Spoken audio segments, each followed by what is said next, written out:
নেত্রকোনার মদনে ১১ বছরের মাদ্রাসা শিক্ষার্থীকে ধর্ষণের ঘটনায় অভিযুক্ত শিক্ষক ও মাদ্রাসাটির প্রতিষ্ঠাতা আমানুল্লাহ সাগরকে গ্রেফতার করেছে র্যাব। ময়মনসিংহের গৌরীপুরে এক আত্মীয়ের বাসা থেকে আজ ভোরে তাকে গ্রেফতার করা হয়। তার দৃষ্টান্তমূলক শাস্তির জোর দাবি জানিয়েছে পাশবিক নির্যাতনের শিকার হওয়া শিশুটির পরিবার।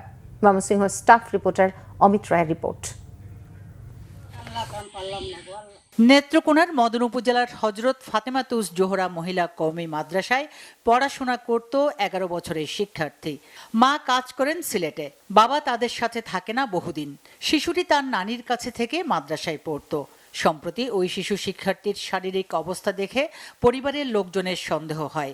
গত ১৮ এপ্রিল শিশুটিকে স্থানীয় একটি ডায়াগনস্টিক সেন্টারে নিয়ে গেলে চিকিৎসক পরীক্ষা নিরীক্ষা করে জানান শিশুটি অন্তঃসত্ত্বা।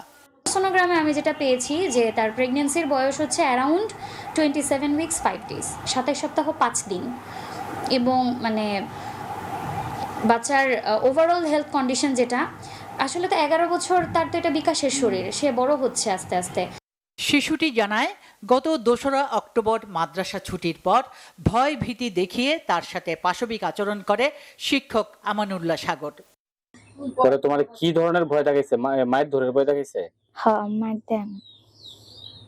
পরে তোমার আম্মার কাছে তুমি বলো নাই? না। পরে কবে?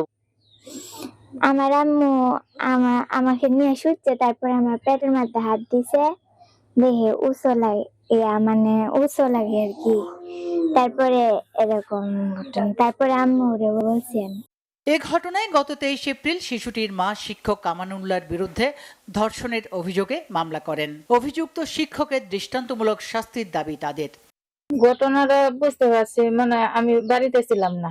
বাড়িতে আসার পরে আমার মেয়ের পেটের উপরে হাত পড়লো। আমার পড়ার পরে আমি জানতে পারলাম, কিন্তু আমি তারপরেও শিওর না।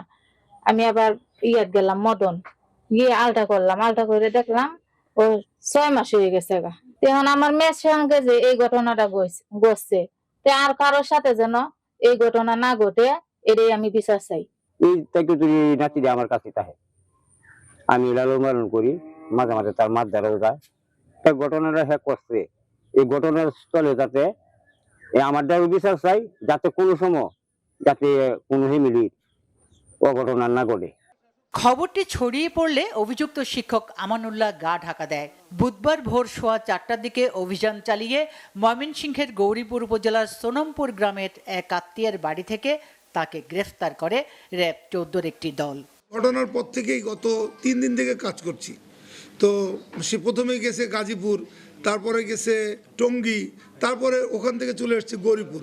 তো আমরা কিন্তু তার ট্রাভেলটা আমরা দেখতেছিলাম, কিন্তু সে কোনো মোবাইল সাথে রাখতেছিল না। সে কারণে তাকে আমরা ট্রেস করতে পারতেছিলাম না। পরবর্তীতে আরও উন্নত প্রযুক্তির সহায়তায় আমরা তাকে গৌরীপুরে ট্রেস করেছি আর কি। সে তো অস্বীকার করতেই পারে। তদন্তে যদি সে নির্দোষ প্রমাণিত হয়, তখন তাকে অবশ্যই আইনানুগ প্রয়োজনীয় ব্যবস্থা গ্রহণ করবে তদন্তকারী কর্মকর্তা। এদিকে নিজেকে নির্দোষ ও বিষয়টিকে তার বিরুদ্ধে চক্রান্ত বলে দাবি অভিযুক্ত শিক্ষক আমানুল্লাহ। অপপ্রচার করা হচ্ছে, অপবাদ রটানো হচ্ছে, এটার সাথে আমি কোনোভাবেই সম্পৃক্ত না। ধর্ষণের ঘটনা সুষ্ঠু বিচারের জোর দাবি এলাকাবাসীর। Bangla vision news desk.